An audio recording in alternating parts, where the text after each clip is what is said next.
sebelum hiruk pikuk permasalahan yang akan dihadapi kerajaan Singosari, jauh sebelum penghinaan dan pertumpahan darah terjadi. Disebutkan terdapat dusun indah yang terletak di timur Gunung Kawi. Seorang gadis berkulit putih, sikapnya yang menarik, lemah lembut ditambah dengan manis senyumnya. Sungguh, kembang desa yang sesungguhnya adalah gadis itu. Nama gadis itu ialah Astia, si jelita remaja yang membuat Astia pun laki-laki mengalihkan pandangan dari dirinya. Bukan hanya laki-laki yang akan berteguh lutut untuk mempersunting Astia, bahkan pria beristri pun juga akan melakukan hal yang sama. Namun, semua lamaran itu ia tolak. Bahkan masyarakat desa turut heran akan perilaku gadis jelita tersebut. Takdir gadis itu berlaku kemudian. Seorang Brahmana agung datang untuk melamar Astia. Ini bukan pernikahan pertama Brahmana tersebut. Istri pertamanya telah meninggal dunia dan kini ia melihat bayangan istrinya di dalam sosok Astia. Astia kemudian menerima lamaran tersebut.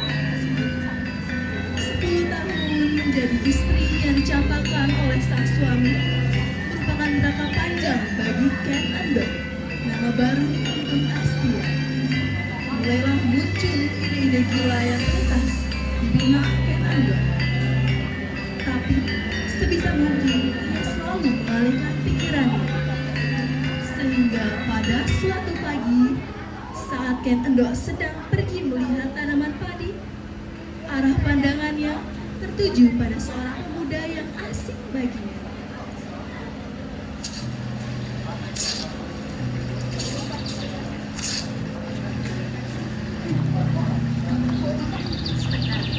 Bahkan kamu pemuda yang baru datang ke desa kami. Benar, Bu Sudari. Saya baru saja menempatkan desa ini sebagai tempat tinggal baru saya. Mari kita berkenalan. Lihat kita seumuran. Namaku Kenendo. Panggillah senyamanmu saja. Sekarang giliranmu untuk memperkenalkan dirimu. Jagat Pramudia, maafkan hamba Bu Sudari. Hamba hanyalah seorang putra yang hina. Bagaimana mungkin hamba bisa bertemanan dengan seorang istri dari Brahmana di desa ini? Maafkan hamba Bu Sudari. Apa tadi itu? Apapun kesal orang tersebut kan pasti mereka memberi nama untuk berkenalan dengan orang lain. Begitulah, apa salah yang berhubungan dengan sutra? Apa sih untuk kau pandang dirimu? Sudahlah. Jika kau begitu menyembunyikan namamu, akan kuberi kau dengan nama Gajah Bara. Ya, nama istimewamu adalah Gajah Bara, sahabat yang menyenangkan hati. Pertemuan singkat kedua insan itu menjadi awal mula kericuan pertama terjadi. Ken Endo yang biasanya selalu berdiam diri di rumah membantu suaminya menulis lontar, kini sering pergi dengan berbagai alasan agar dia dapat bertemu dengan sahabat barunya, Gajah Bara.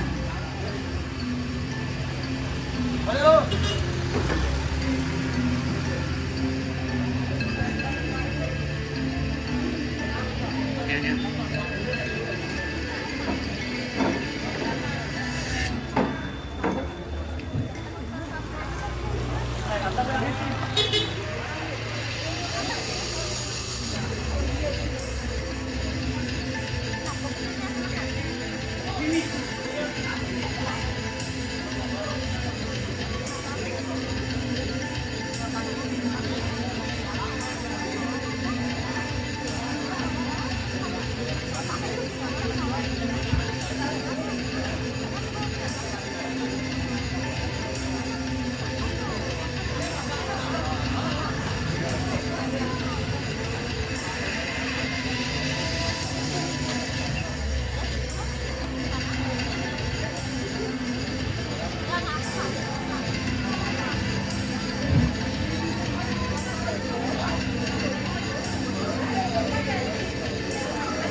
Hanya berlandaskan persamaan selaku sesama manusia yang sama-sama menghuni maca panda.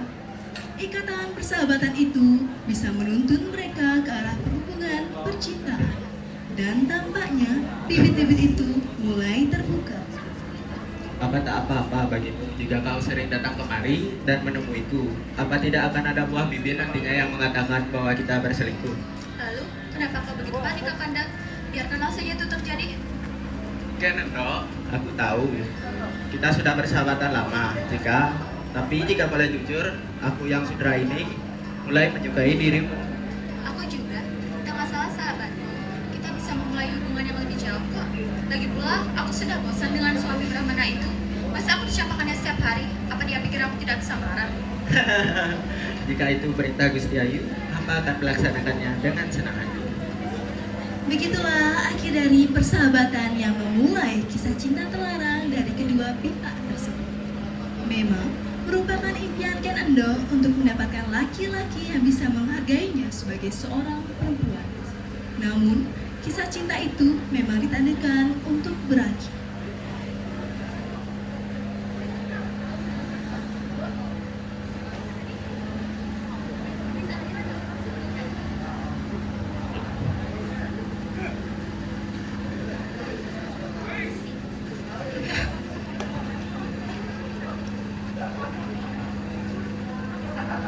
Setelah Ken Endo mengandung dan melahirkan putra dari Gajah Para, Ken Endo lekas menyuruh Gajah Para pergi dari desa itu sebelum suaminya dan para warga datang menemui Gajah Para. Ambil ini, Gajah Bara. Tinggalkan desa ini dan jangan pernah kembali.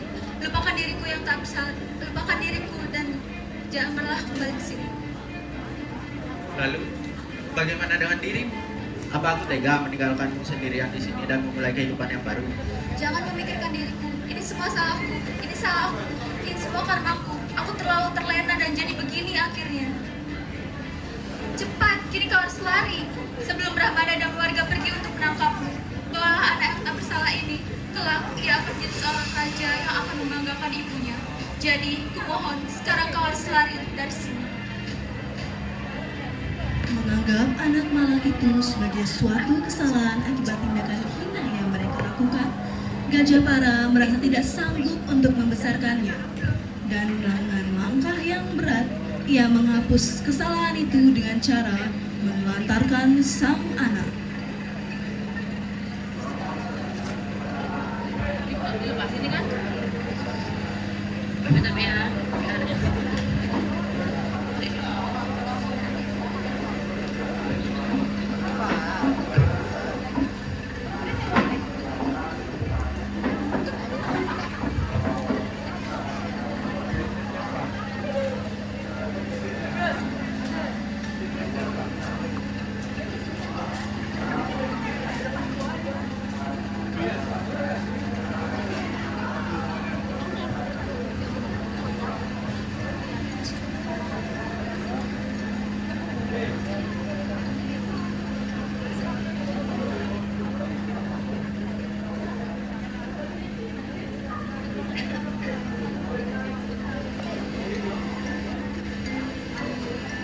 Di malam yang sunyi, datanglah sekomplotan penjudi.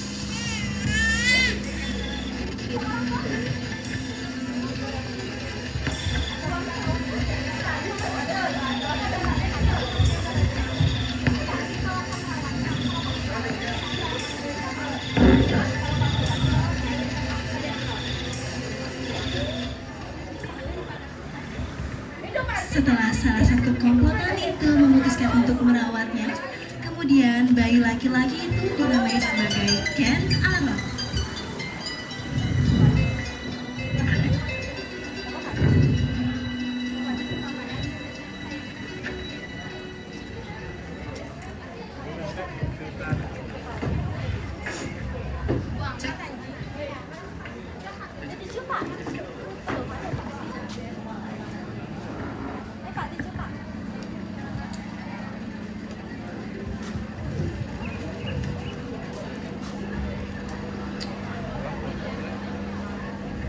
kayak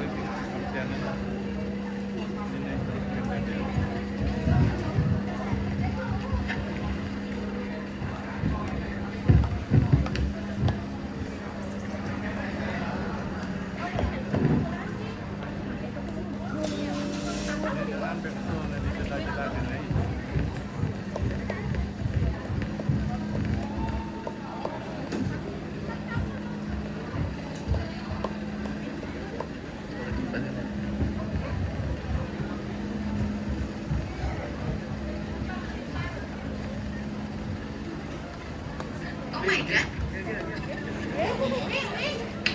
Bertahun-tahun kemudian, terdengar gelak tawa para pemuda di depan gubuk kecil di pinggir desa. Nampaknya, salah satu dari banyak pemuda tersebut tidak lain dia bukan adalah Ken Arok yang sudah bertumbuh dewasa.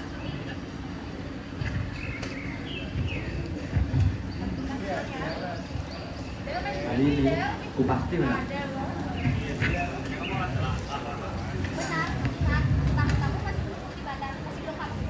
Ah, udahlah. Aku yakin sekali hari ini aku akan membawa uang lagi. Berjam-jam telah berlalu. Namun, seperti sebuah kutukan, semua uang Ken Arok habis akibat kekalahan beruntun yang ia alami. Ah, kalah lagi.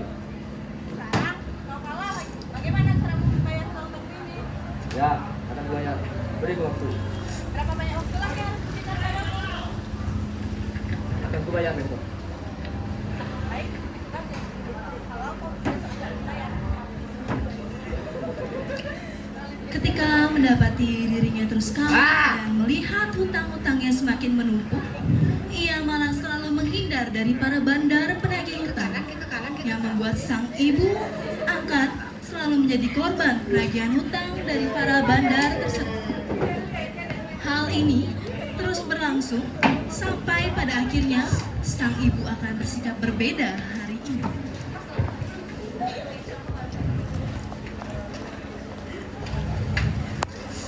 Tapi ya,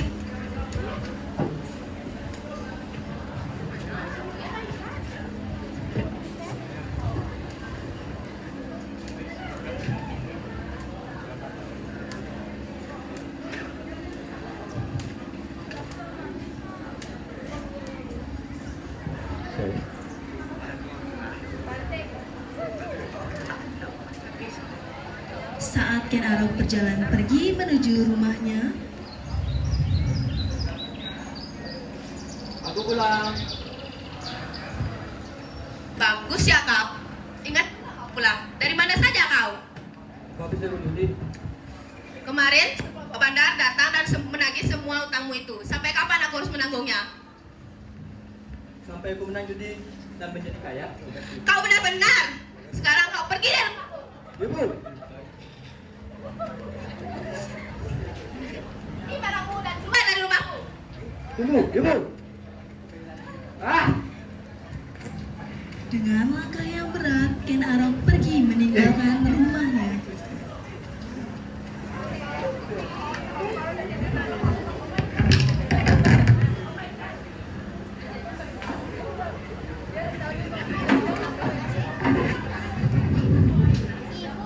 Ibu, pulang katanya pulang.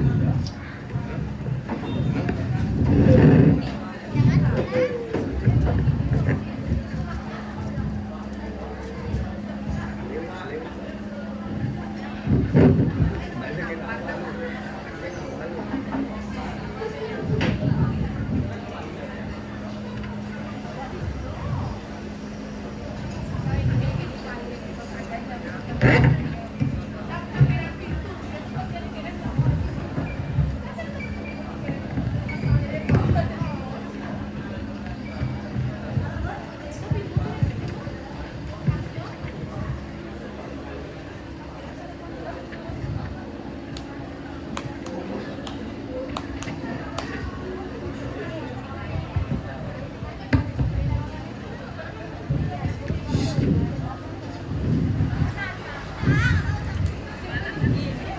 Berjalan luntang-lantung tanpa adanya tujuan, berjalan tanpa tahu di mana ketika ia bertemu seseorang yang akan merubah kehidupannya.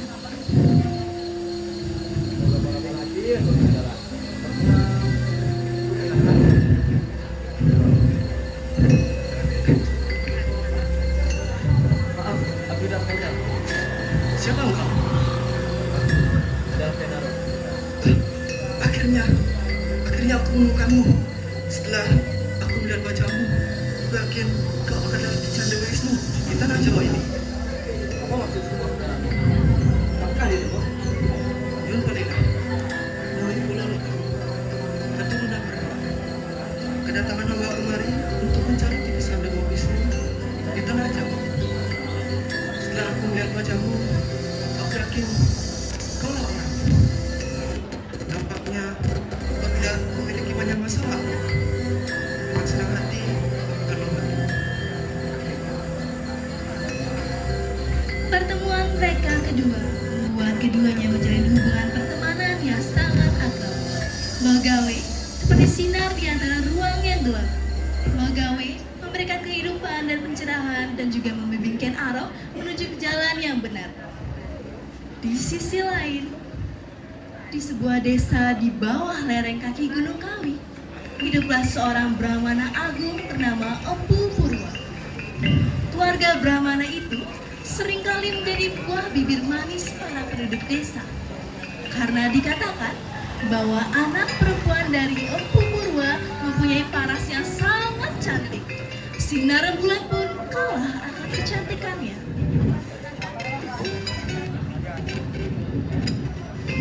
Dedes, seorang perempuan cantik jelita yang memiliki akal secantik parasnya.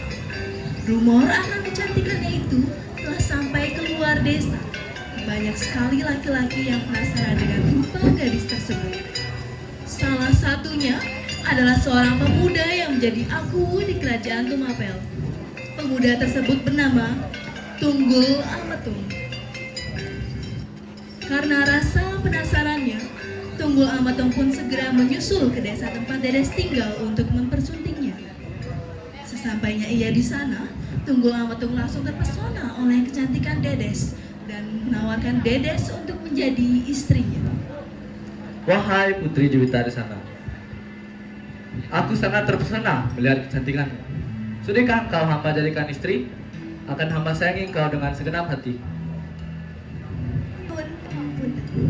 Coba, tak dapat memutuskan hal sepenting itu sekarang. Namun, jika engkau benar-benar serius, mengapa tidak menunggu ayah hamba pulang? Dan akan hamba putuskan di saat itu juga. Tidak puas dengan jawaban yang Dedes lontarkan, Tunggul Ametung yang terbutakan matanya langsung menculik Dedes pulang ke kerajaannya. Dedes hanya bisa pasrah dan pada akhirnya menjadi istri seorang aku kerajaan Tumapel, Tunggul Ametung.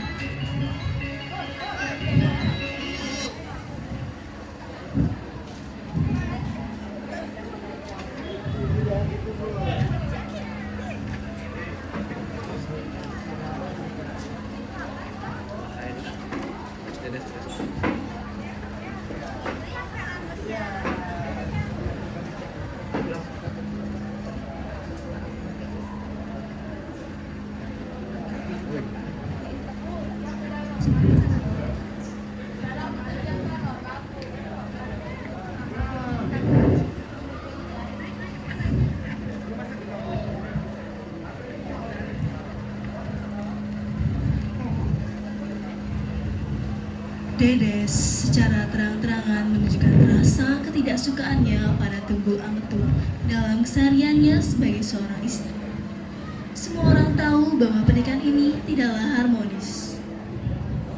Wahai Dedes Tresnoku, masih tidak bisakah engkau menerimaku sebagai suami? Kita sudah menikah hampir 1 tahun lamanya. Aku tidak tahu, Tunggu. Mungkin kita memang sepasang suami istri. Tetapi, cinta di dalam pernikahan ini tidak pernah ada. Lantas, bagaimana agar Rimasuti menyintaiku? Apakah aku harus membangun 1000 candi seperti ikut kerajaan sebelah? Aku tidak tahu, Tunggu. Dari caramu memperistriku, sungguhlah benar. Lantas, bagaimana caraku bisa mencintaimu setelah semua kejadian itu? Maafkan aku nih mas, akan kubuktikan cintaku tulus kepadamu. Meskipun demikian, suasana kerajaan tidak berjalan harmonis, namun tidak dengan kehidupan kalayaknya.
Hari demi hari, minggu demi minggu telah berhasil dilewati Ken Arok untuk menjadi pribadi yang lebih baik.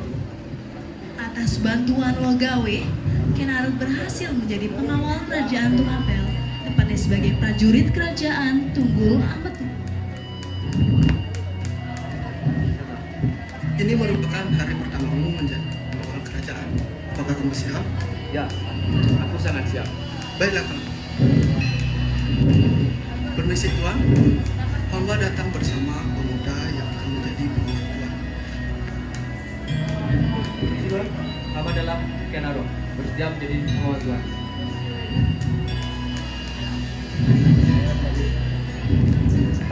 Akan kuangkat diriku sebagai pengawalku. Terima kasih Tuan. Mungkin diriku ini sudah ikut tangguh tanpa pengawalan darimu. Oleh karena itu, selalu jagalah permaisuriku, istriku, nimasku, Dedes. Namun, tidak disangka saat Ken Arok tidak sengaja mengangkat pandangannya dan ia langsung bertemu mata dengan Dedes, istri tuan baru. Betapa kurangnya penggambaran orang-orang terhadap kecantikannya itu. Namun di tengah itu semua, Ken Arok merasa ada yang berbeda dengan aura yang dipancarkan Dedes. Betapa semua wajahnya mulai sudah mentari di pinggir. Baik, aku maafkan kali ini. Jangan sampai turang lagi ya. Ayo sih. Mohon bantuanmu ya, Rok. Baik, mohon bantuannya. Lu.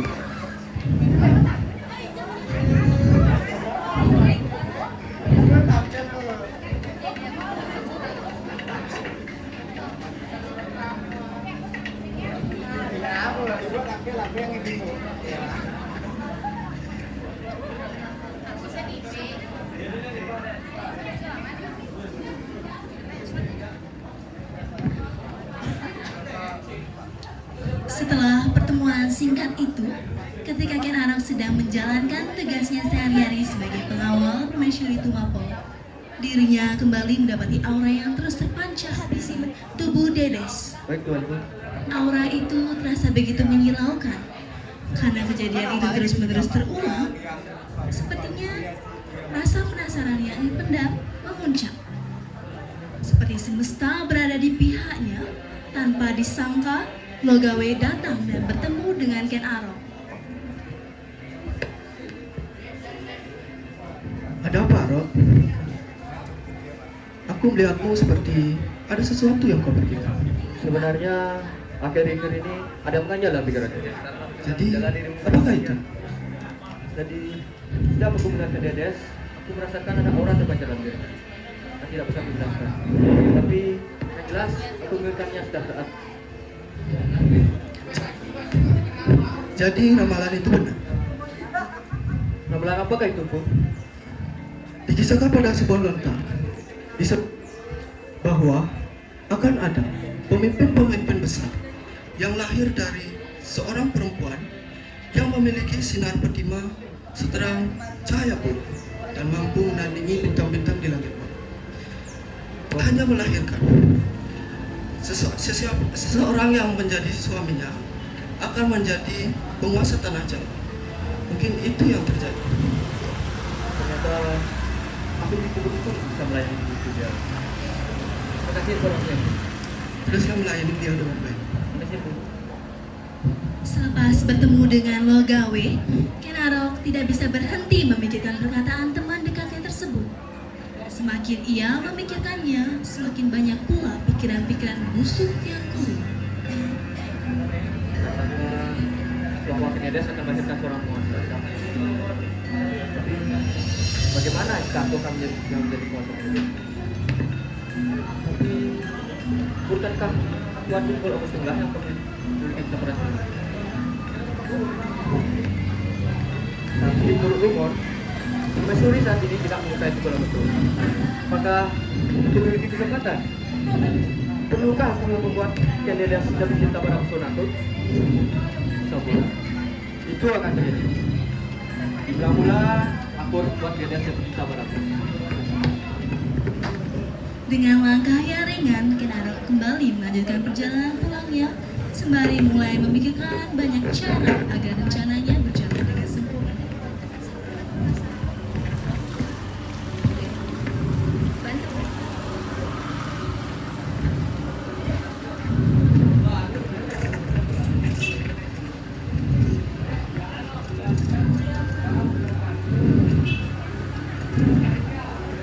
Tas.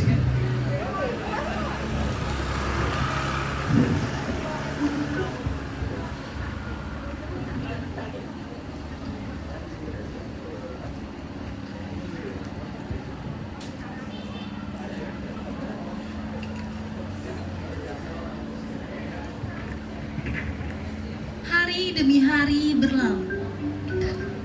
Akan tetapi, hari ini merupakan hari yang tepat bagi Ken Arok melancarkan aksinya untuk mendekati Dedes.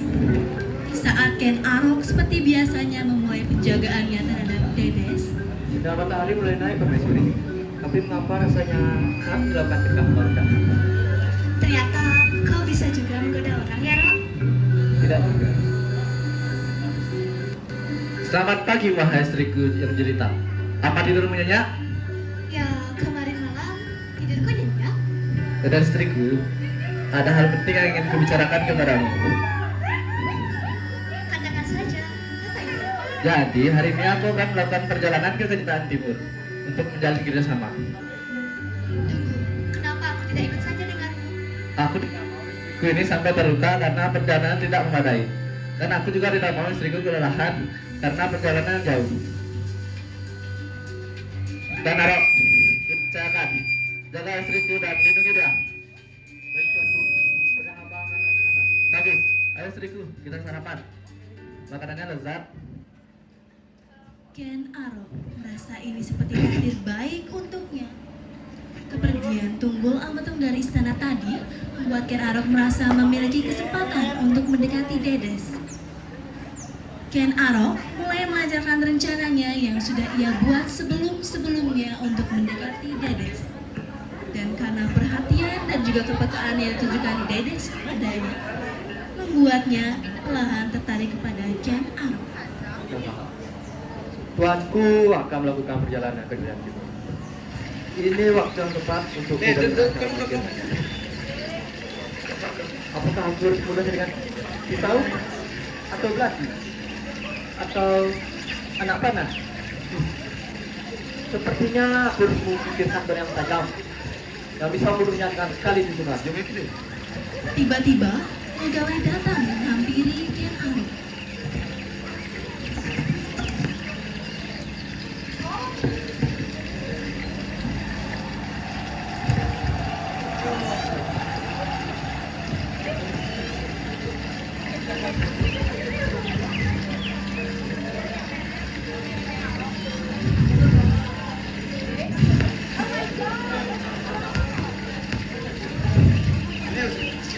Ada? Aku melihatmu seperti ada sesuatu yang Tidak begitu. Aku hanya memikirkan benda yang saja. itu Keris. Keris ya. Jika kau ingin mendapat Keris, aku tempat untuk kau mendapatkan. Wah, di manakah itu tempatnya Bu? Tempatnya tidak jauh. Kau hanya perlu ikutkan dan kau akan menemukan sebuah gubuk. Dan di sanalah kau akan menemukan beban. Di sana kau akan menemukan apa yang kau cari. Wah, terima kasih untuk informasinya Bu. Jadi, untuk apa kau menggunakan keris? Aku untukkan keris untuk untuk memberikannya kepada temanku. Kurasa keris cocok untuknya. Itu. Tanpa menunggu lebih lama lagi, Kenarok langsung bergerak dan saat itu juga ia pergi menuju hutan untuk mencari si pembuat keris itu.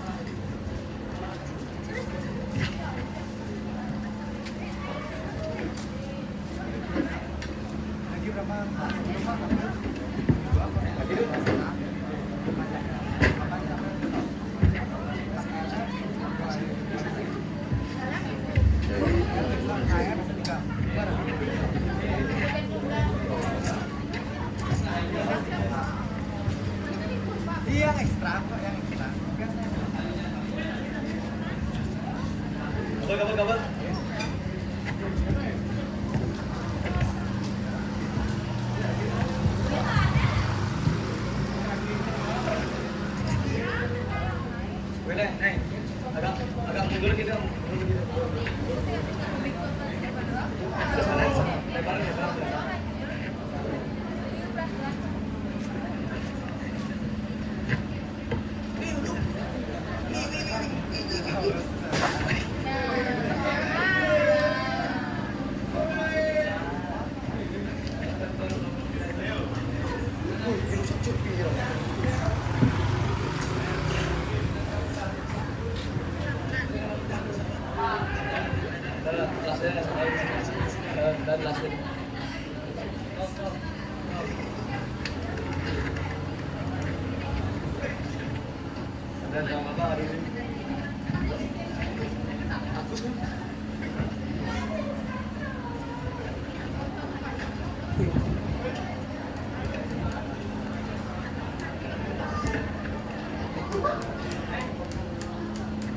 Tak perlu waktu lama lagi, ia pun menemukan gubuk yang ia cari.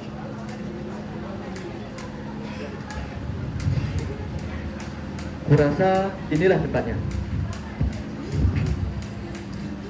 Aku tahu apa yang kau inginkan berserta alasannya.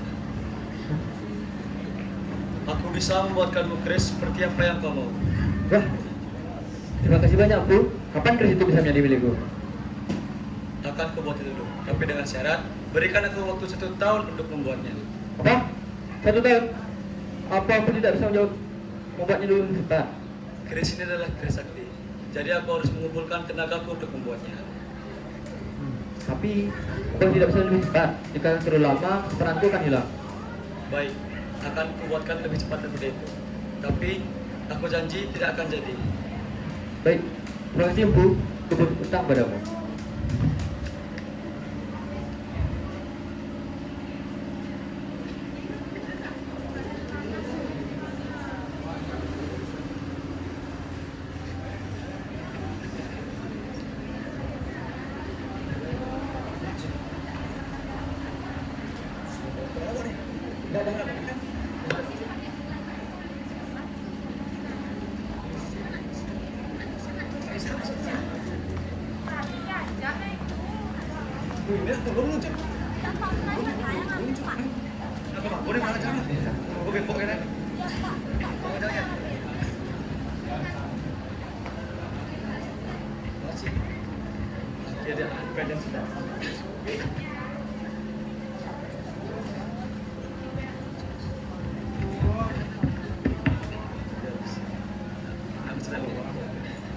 Tak terasa, 6 bulan sudah terlewatkan. Kenarok tak bisa terlalu mendekati Ken Dedes setelah kembalinya Tunggul Ametung ke kerajaan 4 bulan lalu. Sebelum Tunggul Ametung kembali, Kenarok selalu menemani Dedes kemanapun itu. Ini merupakan salah satu cara agar bisa mendekati Ken Dedes. Namun, sekembali ia Tunggul Ametung dari Kerajaan Timur, rencana mendekati Dedes tidak dapat lagi dilakukan. Bagaimana ini? Kini dia mulai jatuh kepada pelukan Tunggul Ametung. Bisa-bisa rencana aku menjadi penguasa Rana. Aku tidak mau itu terjadi. Pokoknya aku harus menemui Putra Andri untuk lagi terus.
Ken Arok pun pergi dari rumahnya dan berjalan menuju gubuk milik Empu Gandri.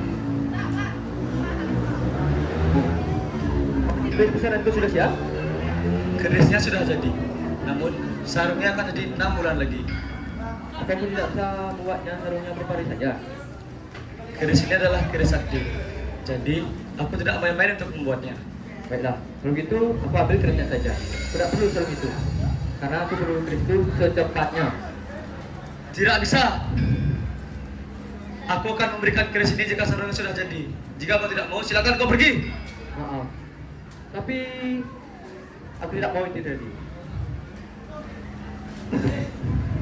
Ini semua adalah salahku karena sudah terlambat waktuku.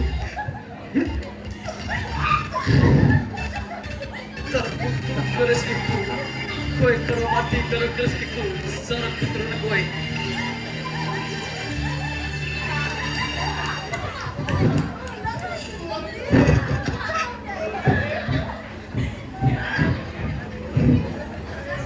Bahaya.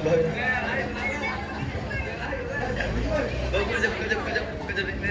Nenek.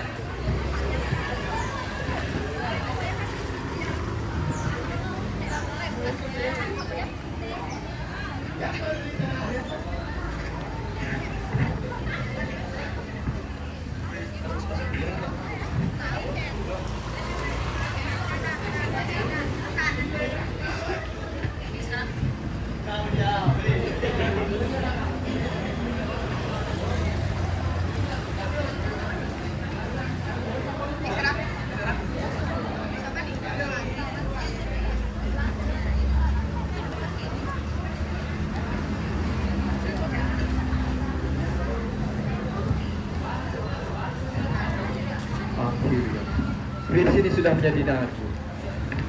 Sekarang aku harus mikirkan bagaimana cara hidup dalam tunjangan kau atau ritualan. Seperti yang baru tahu. Woi, bekerja. Aku ingin melihat kamu sesuatu. Merka. Inilah keris sakti. Kamu tahu tidak bisa di balik keris ini? Jadi keris ini bisa membelah lautan serta daratan, bahkan bisa mengalahkan musuh besar. Yang lebih hebatnya lagi, siapa beli keris ini akan menjadi seorang penguasa. Keren kan? Ya. Tapi jika kau ingin pinjamnya, katakan saja.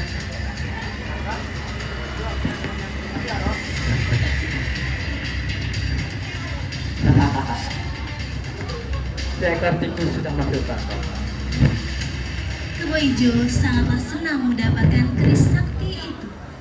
Ia memamerkannya sambil menceritakan kehebatan keris itu ke seluruh warga desa dengan menyatakan bahwa keris itu adalah miliknya. Para warga desa pun sangat terpukau dengan kehebatan keris itu. Kebo Ijo sangatlah senang karena memiliki barang hebat seperti itu. Namun, Kebo Ijo tak menyadari niat terselubung yang ada di benak Kian Arok. Di malam yang sepi, Kian Arok pergi mengendap-endap menghampiri Kebo Ijo yang sedang tidur pulas untuk mengambil apa yang memang sudah menjadi milik dia.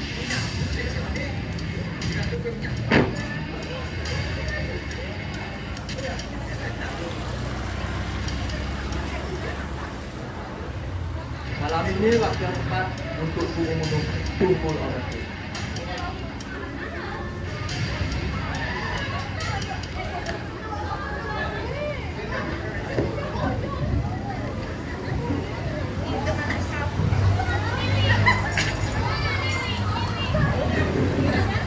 Bagus kan?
Suara apa itu?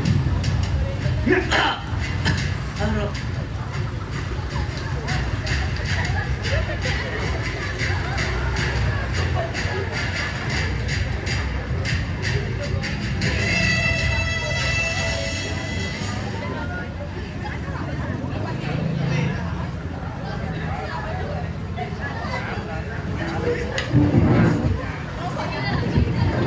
Nggak mau bercanda sih.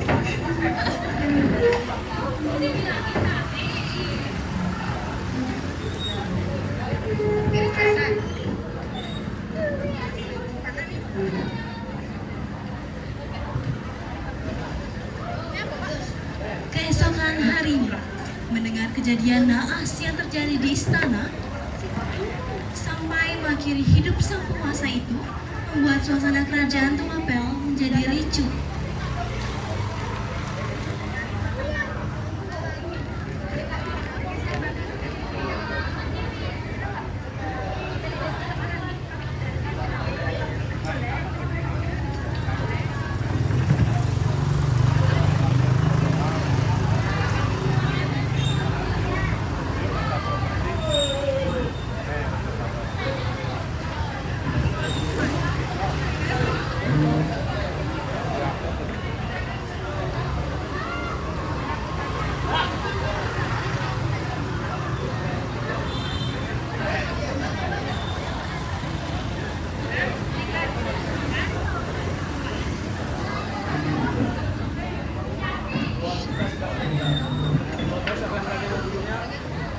Bukankah sudah jelas pelakunya? Weh, Tuan kita juga untung dibunuh dengan keris yang menancap pada dadanya. Bukankah sudah jelas pembunuhnya pasti milik keris itu? Kemarin aku melihat pengunjung, dia mau keris. Lalu dia mengaku keris itu miliknya. Kau yakin? Tapi memang saja sih dia mengakunya. Semua orang sudah tahu kan dia pemilik keris itu. Silakan. Rencana Aro berjalan begitu sempurna tanpa meleset sedikit. Sesuai dugaannya, setelah melapor ke raja, Keboijo ditangkap dan diadili lalu dihukum mati. Di sisi lain, Aro dianggap sebagai seorang pahlawan karena telah membongkar kejahatan Keboijo. Ia pun diangkat menjadi aku kerajaan Tumapel, menggantikan Tunggul Ametung yang sudah tewas terbunuh.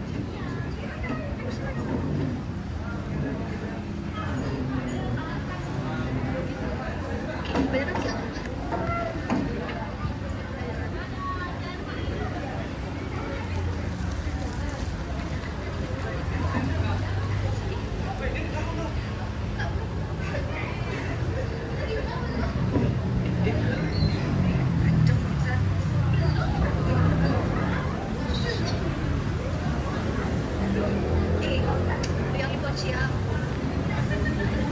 Hari demi hari setelah Ken Arok diangkat menjadi aku, ia pun mulai melanjutkan rencana selanjutnya, yaitu membuat Dedes menjadi milik. Tak perlu waktu lama bagi Arok untuk menaklukkan hati Dedes. Ya, hari ini Arok benar-benar yang cerah. baik, Arok yang perhatian, Arok yang selalu ada untuk Dedes, membuatnya ingin terus hidup berdampingan bersama. Mengetahui hal itu, Ken Arok segera menyatakan cintanya kepada Dedes. Dedes, sebenarnya aku mau ngomong sesuatu. Katakan saja, dan aku akan mencoba mendengarkan. Tapi aku tidak tahu Dedes. Katakan saja, dan aku akan mulai mendengarkan.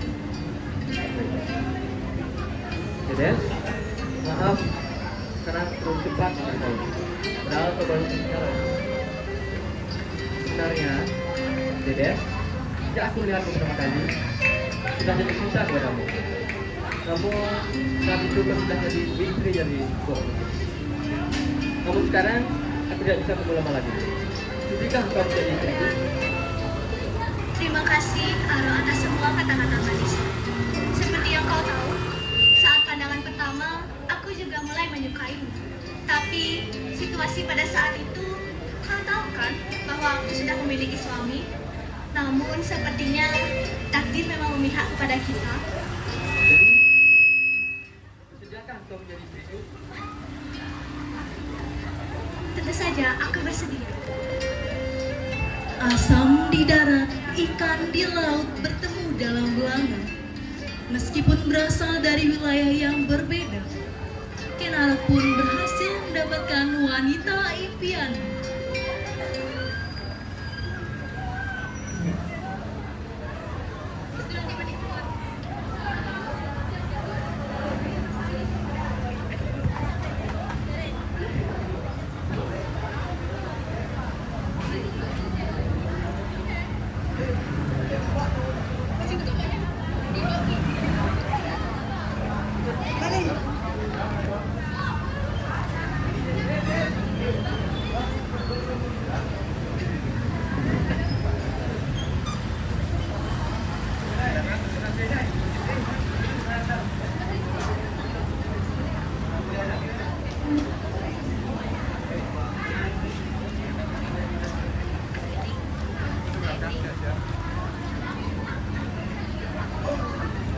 Akan tetapi, ambisi Ken Arok tidak bisa berhenti begitu. Di situ saja.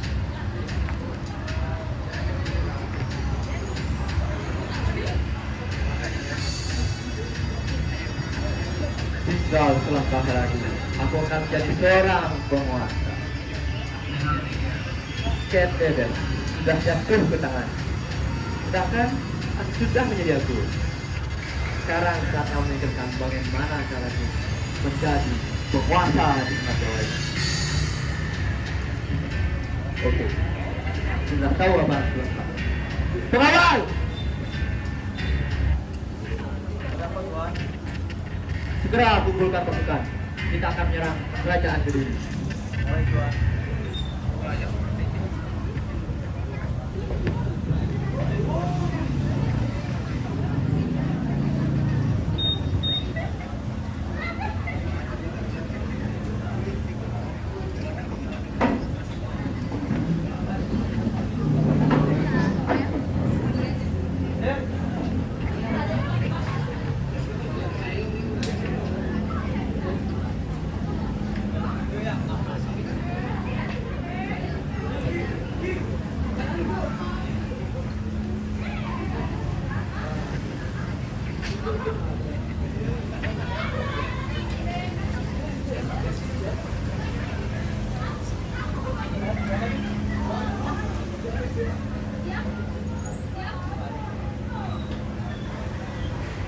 Tak perlu berlama-lama, pasukan telah siap dikumpulkan.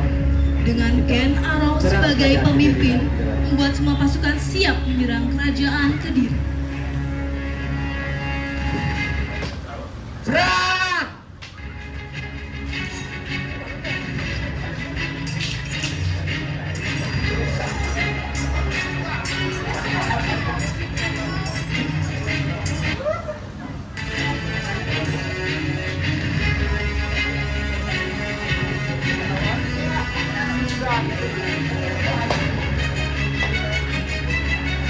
Gue tanya ini, aku Ken Arok menyatakan ini sebagai kerajaanku, kerajaan Singasari.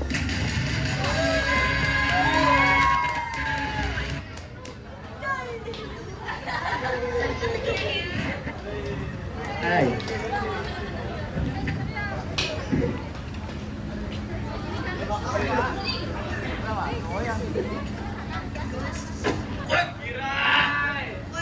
Tirai apa nih?